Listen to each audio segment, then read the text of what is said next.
Hi, my name is Alona and I like to garden.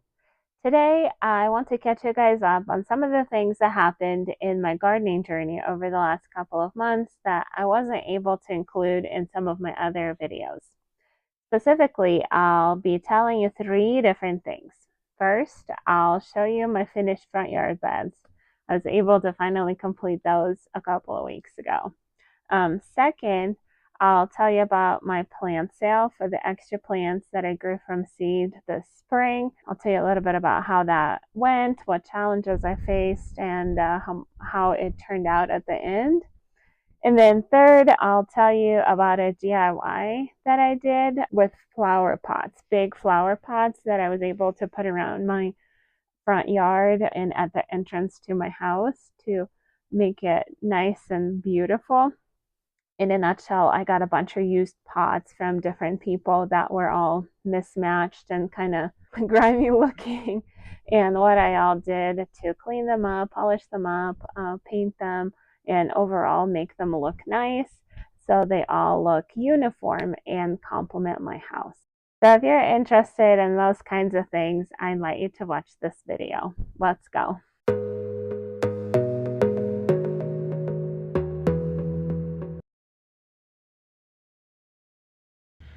First, I'd like to show you an update on my front yard beds. I was able to finally finish them. I put the rest of the plants in.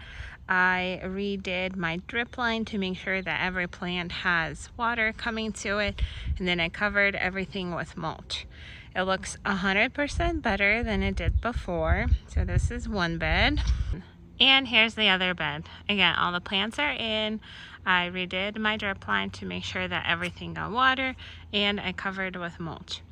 I am pretty proud of how these beds are turning out to be this year because I had a baby 2 years ago, and those last 2 summers, these two beds were pretty neglected because, well, my attention was other places.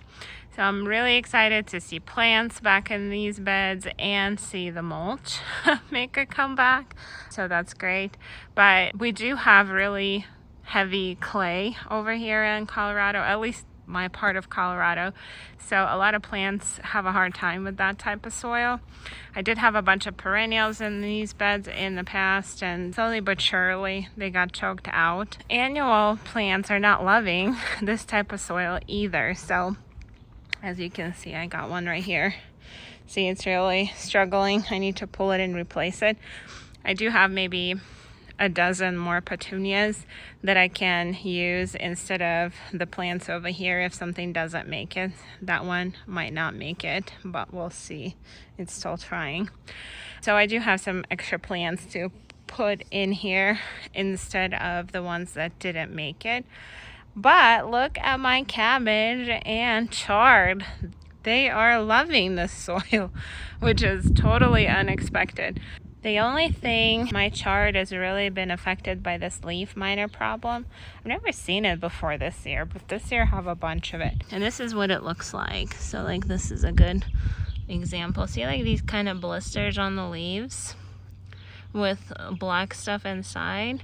These flies put their larva inside the leaf, and then it eats the leaf from the inside as it matures, leaving this kind of unsightly look on the leaves. Now I'm not planning on harvesting anything from this patch to actually eat. I had a few extra plants and I put them here. I thought they would add a different type of decorative effect. So I don't necessarily worry about these leaves being eaten, but it still is not sightly. I am planning on spraying for bugs tonight with Captain Jack's Dead Bug Brew because I did see a few Japanese beetles over the last couple of days, and those guys are no fun to have around. Anyhow, this is my front yard beds update.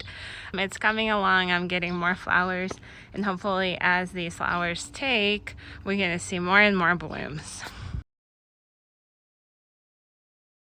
And now let's talk about that plant sale. If you watched my earlier videos from this spring, you probably know that I had a bunch of extra plants that I grew from seed. Some of them were veggies and herbs, others were flowers, mostly petunias. And I have mentioned that I would like to sell those extras if I am able to. Initially, when I realized that I'm going to have a bunch of extra plants, my thought process was to hold a sale, like take a day over a weekend, put like a yard sale type sign and an ad online, and just have people come over and pick what they need. But as the time progressed, I realized that my plants are maturing at different times. So there's no way they will all be ready at the same time for me to hold this sale on one day. So what I ended up doing is posting on Facebook the plants that were ready to go as they were maturing. The first batch of plants that matured for me were my herbs. So I went ahead and put them on Facebook Marketplace at the end of March, early April, and I was really surprised by the response that I got. I had people messaging me for multiple plants or multiples of the same plant, asking for more. And I definitely had a lot more requests coming in versus the plants that I had on hand. So all of my herbs sold pretty fast, except for sage. I didn't really have anybody asking for sage at all. So going forward, I'll make sure to not grow any extra sage. Now, what people were asking the most for were basil and cilantro. So those are the plants that I will probably grow more of next year if I were to go the plant sale route again. Soon after my herbs were gone, it was time to start selling tomatoes and peppers. But unfortunately for me, my first batch of tomatoes was struggling pretty badly. I do know now that my water is on the higher pH side, and if I don't watch my watering really closely, then it starts impacting how my plants absorb the nutrients in the soil. So that's the lesson I learned. But on the screen, you're seeing some of the symptoms that my tomatoes and eggplant ran into this spring. So as I was trying to figure out what was going on with my tomatoes, obviously I couldn't sell them. So that caused a delay in when I made them available for people to pick up. But once I figured out the issue, I started to really closely watching my second and third batches of tomato. And pretty soon I was able to start selling those. I did go similar route with selling my veggies like I did with my herbs.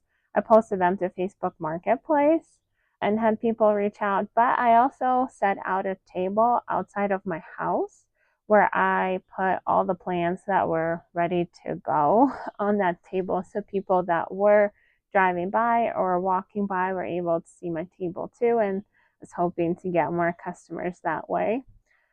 The table didn't really generate a lot of interest in terms of local traffic goes, but people who did see my ad on Facebook and came to get a plant or two were able to see everything that I have, and some of them picked up more plants versus what they originally planned for. So overall, I am happy that I got the table set up outside.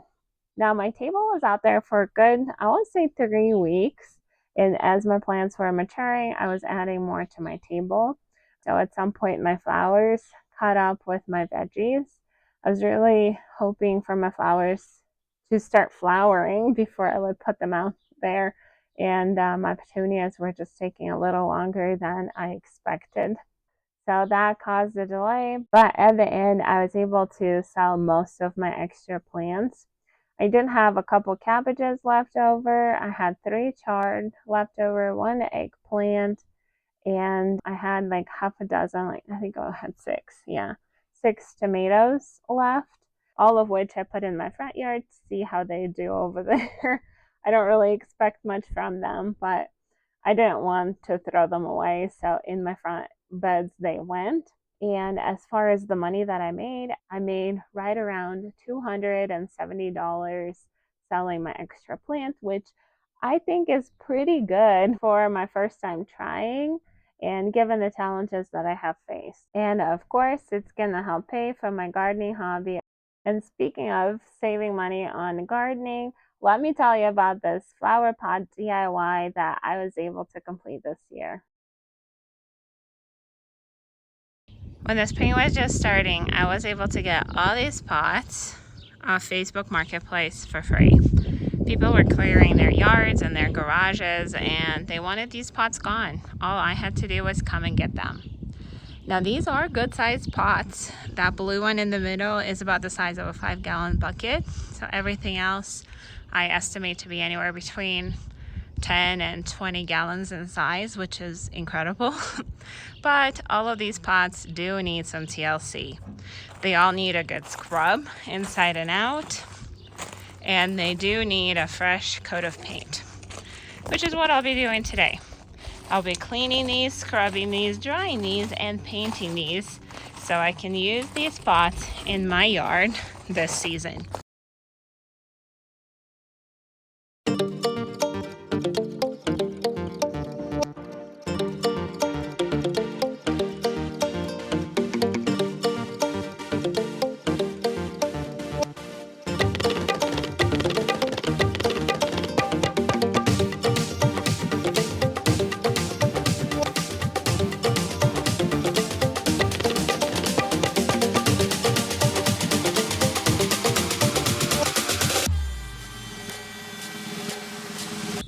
My pots are nice and clean now. They still need to dry, and then once they're dry, I can apply spray paint to them. For me, I feel like I'm halfway through the project already, but I do need to take a break for the pots to dry. It's going to be a few hours, possibly into tomorrow, but for you guys, it's just going to be a moment.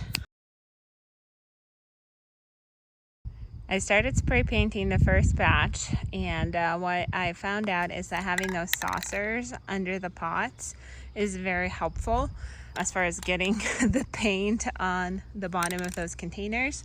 This is the paint that I'm using. It's Rust-Oleum, Stone Gray, and Satin. It looks pretty good. So this is a couple coats on each of these pots already. I'm gonna go back and do at least a couple more coats probably as the day progresses. I just want to let it dry a little bit before I continue, but this is my progress so far. Final stretch. I'm finishing up my pots and trays, and then those pots are fully dry now. So a couple more days and I'll be able to plant in these pots. Woohoo! The pots are done. They turned out really nice. I do have a couple finishing touches to finish. With these particular pots, we're gonna put some white wax on those ornamental parts to make them stand out a little bit more. And with the trays, I do need to spot touch some of the parts that did not get quite as full coverage as I would like to. Once that is done, I'm gonna fill them with dirt and I'll be back to show you. And my containers are finally done. I decided to put these 4 by the road. 1, 2, 3, 4. I'm gonna put some petunias in these. I think it should look nice. I have 2 more on each side of my garage. Yep, you guessed it, more petunias in those.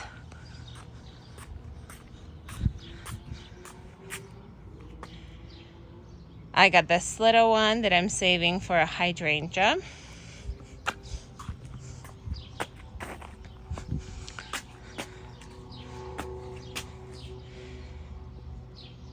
And last but not least, I have these 2 on my front porch where I'm gonna put some shade plants. I have some caladiums that I think I'm gonna put here, and possibly some petunias. I don't know yet.